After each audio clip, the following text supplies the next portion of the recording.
Kasama po ba sa paglilisensya ninyo na pumasok sila sa sugalan, BSP Governor, sir?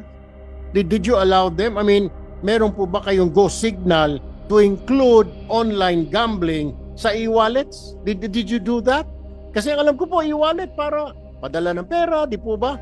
Bakit po pumayag kayo? I mean, this has been going on for several years now. Mr. Chair, we allowed them to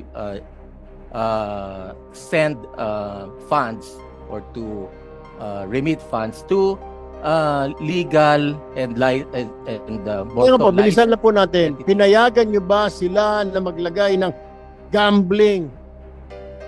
Pinayagan po ninyo?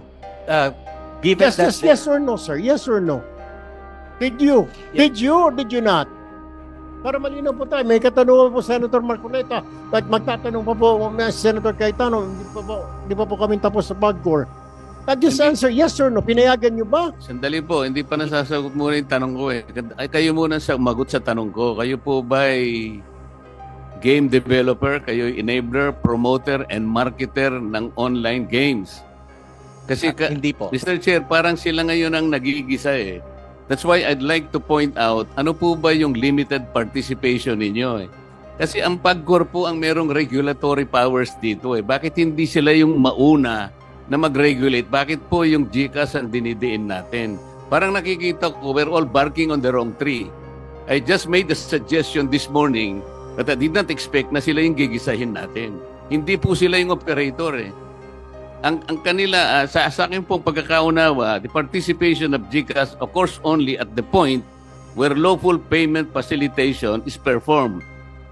And GCash has employed stringent regulatory and compliance control. So, bakit sila yung receiving end? Ito lang naman ang punto. Let us be very reasonable here. Don't be harsh on anybody.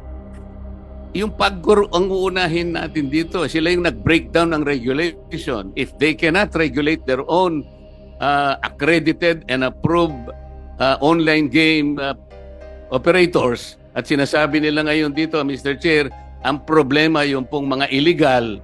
Bakit hindi po nyo puntahan ng mga platforms, Mr. PAGCOR? Eh, ang mga platforms, kabisado naman natin kung sino-sino sila. Ito yung Google Pay. Ito yung Amazon, ito yung Facebook, ito yung Twitter. Can you not go to them in the first place with the help of DICT? Doon kayo magsimula. That's the first layer. And then go back to your legal or illegal. Tingnan nyo kung meron silang KYC measures to protect the public. Why are we frying the e-wallet? Wala po akong nakikitang participation nila sa e-gambling or whatever. Yes, but they are the conduit to But online for gambling. the Without record, I was the one who suggested. Hindi po pwedeng magtaya yung mga bata kung wala yun. Kaya nga po, ang sinasabi ko, i-suspend nila. Tapos na yun. Pag sinuspend nila lahat, yung link, so wala na pong magbabayad. At the very least, merong provisional tayong nagawa ngayon. May provisional measure that we have done. But let us not naman fry people. Let me answer. Mr. Chair. Bakit nag-isa? Yeah. Senator Let me, Cayetano with and your Senator permission, dahil Tiveros. ako po yung medyo uminitulo. First and foremost, tama po, Senator Marcoleta, ikaw nag-suggest. Ang kasalanan ko, I take all of your suggestions seriously. Na-offend lang po ako na sinagot kasi na wala na yan, wala nang links. Samantalang nung inon ko yung phone ng aking staff, meron pa rin link. And because nga, I found it lack of political will na July 5, kinonsulta pa rather than then. Secondly, sir, the thing is, I have received information, complaints from very, very reliable, in fact, players to, that yung ibang e-wallets, hindi ko sasabihin kung sino, later on, kasi imbitahin naman ni Chairman Tulfo, sinabi niya kanina, that pati sa illegal, ginagamit yung e-wallets at kulang ang ginagawa nila. Ang PAGCOR does not regulate the e-wallets. It is central bank. Having said that, it is a bigger problem. So anyway, we'll leave it there and we will go now to PAGCOR. So with that, pasensya ka na, Senator Marcoleta, we're not passing the blame to central bank, but we're sharing the blame with I share the blame with all of you. Dapat talaga nung pinasa yung PAGCOR law, tinanggal kasi dito sa Senate yung yung internet.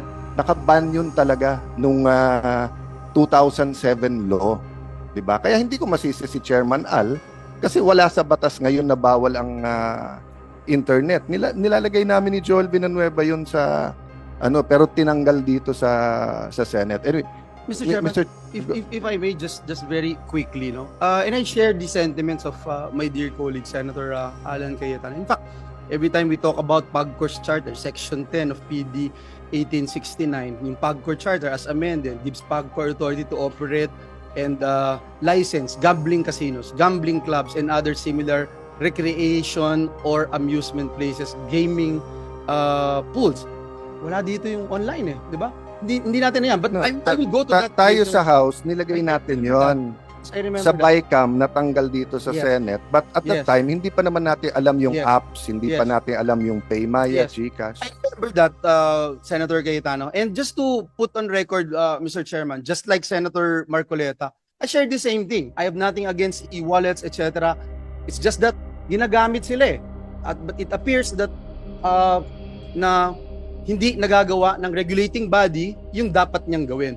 Kanina, uminit din yung ulo ko dahil hindi ko po alam, and I'd like to put this on record because I didn't know these mechanisms, no? Yung for example, naglagay na pala ng pera yung mga kababayan natin. Hindi ko alam yun So ngayon ko lang ho narinig. Have I heard it kanina? Kaya may 48 hours. Hindi ako sasamaan loob Now that you mentioned it, para maprotektahan na yung mga naglagay at makalabas sila, then I understand and I will share now the position of the chair Yes. na Senator bigyan sila, Risa's bill time pa. So actually- just put that on record, Mr. Chair. Yes. Thank you. Okay. Senator Risa's bill actually includes the ban. So tama yung tanong po ni Senator Migs na, sir, when will the central bank decide whether on your own, under the law, you can do that now will you ban the use of e-wallets for gaming? Kasi Mr. Chair. Go ahead.